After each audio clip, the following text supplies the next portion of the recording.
A. Umrah Group, USA.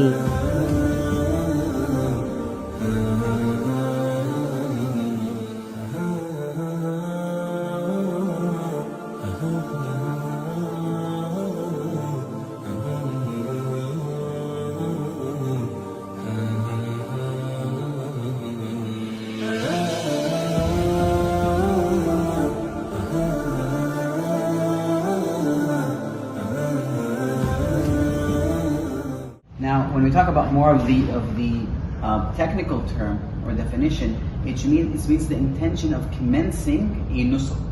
So the intention of commencing a umrah or the intention of commencing a hajj.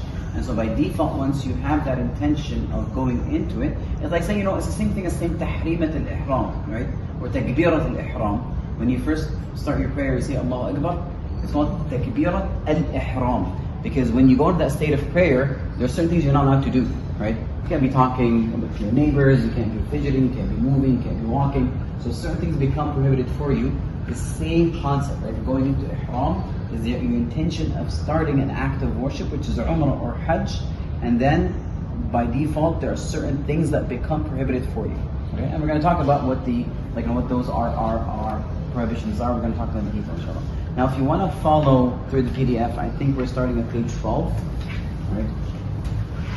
That's up to you. You can follow in the video if you want. Right?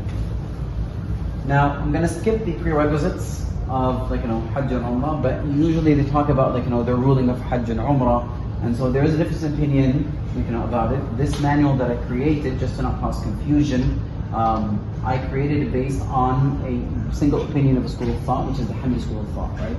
I'm not basing it on a comprehensive, all four opinions that will take a lengthy, more of a detailed study of things. So just to make it simple, I just put the basics of one opinion, which is the Hamdi school of thought, right? And in the Hamdi school of thought, and by the way, this is also the Shafi'i school of thought, it is mandatory to perform Hajj and Umrah once in a lifetime, right? Both Hajj and Umrah, it's mandatory to perform once in a lifetime. Most people perform it when they go to Hajj. They do both at the same time. Others, sometimes they do Umrah first, and then years later on, they perform Hajj. Whatever the case is, just remember that you have to do it once in your lifetime when it's obligated. And then there's talk about the prerequisites of obligation. We're going to ignore all of that because we're already here under them. Okay. Now, when we talk about any act of worship, they tend to divide it into three categories based on the rulings. Actions in there that are considered a pillar, mandatory actions, and recommended actions. Right? Like in Salah, there's pillars, there's mandatory actions, and there's sunnah actions. And then there's also statements, mandatory statements and sunnah statements. We're good at that? Those are the three. So there's rukn, wajib, and mustahab. Right? Rukn, which is a pillar. Wajib is mandatory, mustahab is recommended. The difference between the wajib and the pillar is a fundamental aspect of the act of worship, that worship is invalid without it. It doesn't matter if you're ignorant of it, if you forgot it, does not matter. If it's not there, the act of worship is not valid.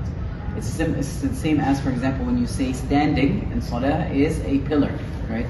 You can't say, hey, I didn't know I had to stand, and you sit for the rest of your life and you're praying or you lie down or whatever the case is, or you forget about ruku' or you don't know ruku'.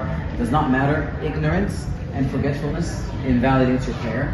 Ignorance is not invalid because it is an obligation we have to go learn it. Right? That is why it's considered invalid if a person is ignorant about it. It is their duty to go out and learn how to worship Allah subhanahu wa ta'ala. And especially when we talk about the 5 pillars. Call for more information. 973-489-8784.